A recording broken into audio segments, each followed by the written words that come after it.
좋은 날입니다. 1월 22일 수요일 GT 묵상에 함께 하신 여러분 환영하고 축복합니다. 오늘은 요한복음 5장 26절부터 38절 말씀으로 메시아 되심의 증거라는 제목으로 말씀 나누겠습니다. 성경을 읽겠습니다. 아버지께서 자기 속에 생명이 있음같이 아들에게도 생명을 주어 그 속에 있게 하셨고 또 인자됨으로 말미암아 심판하는 고난을 주셨느니라. 이를 놀랍게 여기지 말라. 무덤 속에 있는 자가 다 그의 음성을 들을 때가 오나니 선한 일을 행한 자는 생명의 부활로, 악한 일을 행한 자는 심판의 부활로 나오리라. 내가 아무것도 스스로 할 수 없노라. 듣는 대로 심판하노니 나는 나의 뜻대로 하려 하지 않고 나를 보내신 이의 뜻대로 하려 함으로 내 심판은 의로우니라. 내가 만일 나를 위하여 증언하면 내 증언은 참되지 아니하되 나를 위하여 증언하시는 이가 따로 있으니 나를 위하여 증언하시는 그 증언이 참인 줄 아노라. 너희가 요한에게 사람을 보내매 요한이 진리에 대하여 증언하였느니라. 그러나 나는 사람에게서 증언을 취하지 아니하노라. 다만 이 말을 하는 것은 너희로 구원을 받게 하려 함이니라.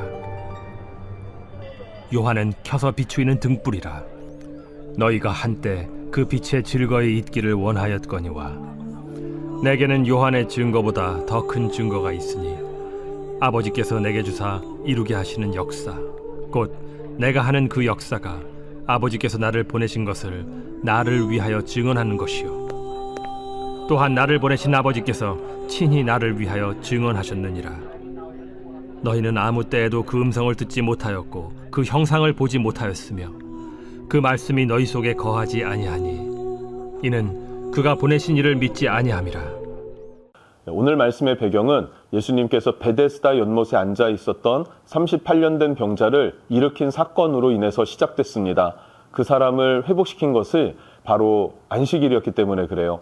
안식일 날에 이 일 하는 것이 옳으냐라고 하면서 유대인들의 박해가 시작이 되었고 예수님은 충분히 이 일이 가능하다라는 것을 말씀하고 계시죠. 왜 이 일이 가능한가?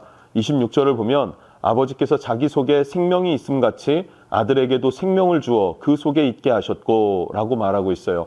하나님 아버지의 생명을 아들인 예수 그리스도에게 부여하였기 때문에 예수님께서 행하시는 모든 일들은 누구 안에서 행하는 것이 됩니까? 하나님 안에서 행하는 것이 되는 것입니다. 그래서 예수님은 인자는 안식일의 주인이다 라고도 말씀하셨죠. 안식일의 주인이신 하나님, 그의 아들 예수 그리스도도 동일한 권한을 갖고 계신다라는 것이죠. 그래서 안식일에 이 일 행하는 것이 아버지의 뜻이다. 그러면서 27절에 또 인자됨으로 말미암아 심판하는 권한을 주셨느니라. 심판하는 권한을 주셨는데 이 심판하는 권한이 무엇이냐면 믿는 자는 생명의 부활로 또 믿지 않는 사람은 심판의 부활로 우리가 다시 살아나게 되어진다라는 것이죠. 그러니까 생명과 심판의 그 갈림길에 기로에 놓여 있는 그것이 무엇인가? 바로 예수 그리스도시다. 예수를 믿는 자는 생명의 부활로, 믿지 않는 자는 심판의 부활로 나아가게 된다라는 것을 주님이 말씀하세요.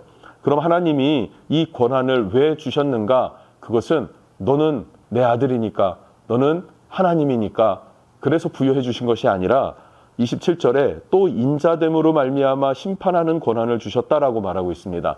예수님께서 사람의 형상, 인간의 모습으로 이 땅에 오셨고 또 우리의 질고를 지셨고 그렇게 십자가의 죽으심으로 말미암아 우리를 건져내셨기 때문에 건져내신 그 분께서 심판의 권한도 또 영생의 권한도 가지고 계신다라는 것을 성경은 증언하고 있습니다. 물론 그렇다고 해서 예수님이 자신의 마음에 따라서 너는 영생, 너는 심판 이렇게 나누시는 것이 아니라 30절 말씀을 보면 나는 나의 뜻대로 하려 하지 않고라 그래요. 주님은 주님의 뜻대로 행하는 것이 아닙니다. 나를 보내신 이의 뜻대로 하려 함으로 내 심판은 의로우니라. 예수님의 심판은 의롭습니다. 왜냐하면 창조주 하나님, 아버지, 그 아버지의 뜻과 계획이 예수님의 심판의 근거가 되고 기준이 되어져서 그 권세를 사용하는 것이기 때문에 그렇다라고 말씀하고 있는 것이죠. 자, 이렇게 이야기를 하면 유대인들이 그럼 당신은 안식일에 이 일 행하는 것이 옳습니다. 이렇게 인정해 줄 수 있었을까요? 그렇게 인정해 주지 않겠죠. 왜냐하면 이해를 못하니까. 그래서 예수님이 조금 더 편하게 이해할 수 있도록 이 변론을 맞춰야 하기 때문에요. 그러니까 증언하시는데 예수님이 안식일에 이 일 행하신 것이 합당하다는 것을 증언하십니다. 먼저는 하나님이 나를 증언하신다라는 거예요.